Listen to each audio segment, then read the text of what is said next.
So, SSC CGL notification అయితే June 9, 2025 ఇచ్చారండి. So, రీషెడ్యూల్‌గా చేసి ఇచ్చారు. ఇప్పుడు మనకి అప్లికేషన్ కూడా 9థే ఏసుకోవాలి. సో, క్లోజింగ్ డేట్ వచ్చేసి జూలై 9 అండి. దీనికి సంబంధించిన డీటెయిల్స్ అయితే చూసేద్దాం. సో, ఇప్పుడు మనకి వేకెన్సీస్ అయితే 10,000 ప్లస్ ఉన్నాయి. సో, ఎక్స్‌పెక్టెడ్ 10,000 అని ఇచ్చారు. సో, మోడ్ ఆఫ్ అప్లికేషన్ వచ్చేసి ఆన్లైన్‌లోనే చేసుకోవాలి. సో, రిజిస్ట్రేషన్ వచ్చేసి 9థ్‌న రిజిస్ట్రేషన్ స్టార్ట్ అవుతుంది. సో, 4th జూలై వరకు మనకి వెబ్సైట్ అనేది ఓపెన్‌లో ఉంటుంది. సో, ఇది గవర్నమెంట్ జాబ్స్ నేషనల్ లెవెల్‌లో జరుగుతుందండి ఈ ఎగ్జామ్ వచ్చేసి. ఆన్లైన్‌లోనే ఉంటుంది మనకి ఎగ్జామ్. ఎలిజిబిలిటీ వచ్చేసి ఓన్లీ గ్రాడ్యుయేషన్ చేసిన వాళ్ళొక్కటే దీనికి ఎలిజిబుల్ అవుతారు. సో, డిగ్రీ ఎవరైతే కంప్లీట్ చేసి ఉన్నారో వాళ్ళొక్కటే దీనికి ఎలిజిబుల్ అవుతారండి. సో, ఏజ్ లిమిట్ వచ్చేసి 18 to 32 ఇయర్స్. సో, 18 దాటి ఉండాలి, 32 ఇయర్స్ లోపు ఉండాలి. వీళ్ళైతేనే ఎలిజిబుల్ అవుతారు. ఈ సెలక్షన్ ప్రాసెస్ వచ్చేసి టైర్ 1 ఉంటుంది. టైర్ 1 క్వాలిఫై అయితే టైర్ 2కి ఎలిజిబుల్ అవుతారు. సో, శాలరీస్ వచ్చేసి పోస్ట్ వైజ్‌గా శాలరీస్ ఉంటాయి. అఫీషియల్ వెబ్సైట్ వచ్చేసి ssc.gov.inలో మనం ఏ లింక్స్ అయినా ఓపెన్ చేసుకోవచ్చు.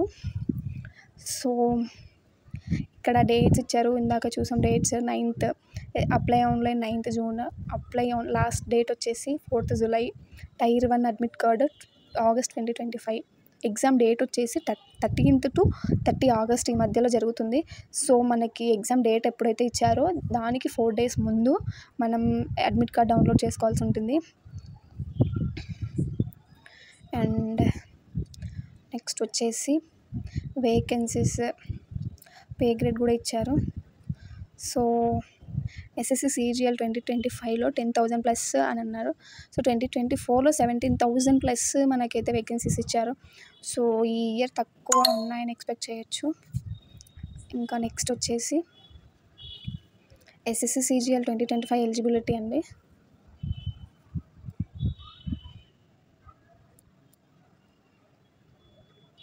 ఎడ్యుకేషన్ క్వాలిఫికేషన్ చూసుకుంటే జూనియర్ స్టాటిస్టికల్ ఆఫీసర్గా జేఎస్ఓగా మనం అప్లై చేసుకోవాలనుకుంటే సో ఎనీ రికగ్నైజ్డ్ యూనివర్సిటీ నుంచి కనీసం 60%, అది కూడా మ్యాథమెటిక్స్ ఇంటర్లో ఎవరైతే 60% మ్యాథ్స్లో వచ్చింటుందో సో వాళ్ళైతే ఎలిజిబుల్ అవుతారు. నెక్స్ట్ స్టాటిస్టికల్ ఇన్వెస్టిగేటర్ గ్రేడ్ 2 అండి. దీనికైతే graduation degree from any recognised university with economics, statistics or mathematics as a compulsory or elective subject.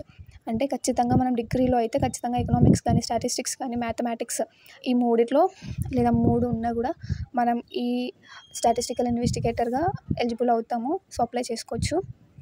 And national human rights కమిషన్కి వచ్చేసి డిగ్రీ చేసి ఉండాలి, ఏ యూనివర్సిటీలో అయినా, రికగ్నైజ్డ్ యూనివర్సిటీలో. And next for remaining posters వచ్చేసి degree in any subject from recognized university, ఏ subject అయినా ఉండొచ్చు. సో ఇదైతే అందరికీ ఎలిజిబుల్ ఉంటుంది. So SSC CGL age limit చూసుకుంటే and post assistant, sorting assistant, senior secretary assistant, upper division clerks వీళ్ళకైతే 18 to 27 years ఉండాలి.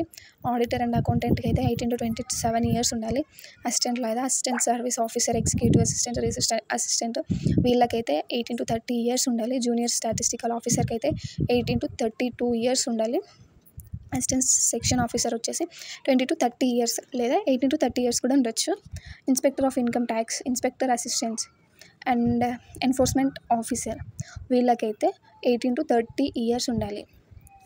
సబ్ ఇన్స్పెక్టర్కి వచ్చేసి 20 to 30 ఇయర్స్ ఉండాలండి.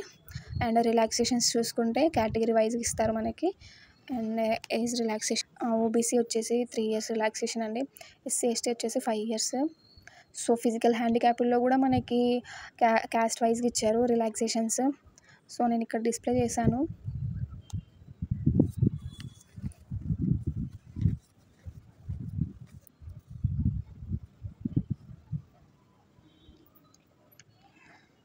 ప్రతిదానికి ఇచ్చారండి.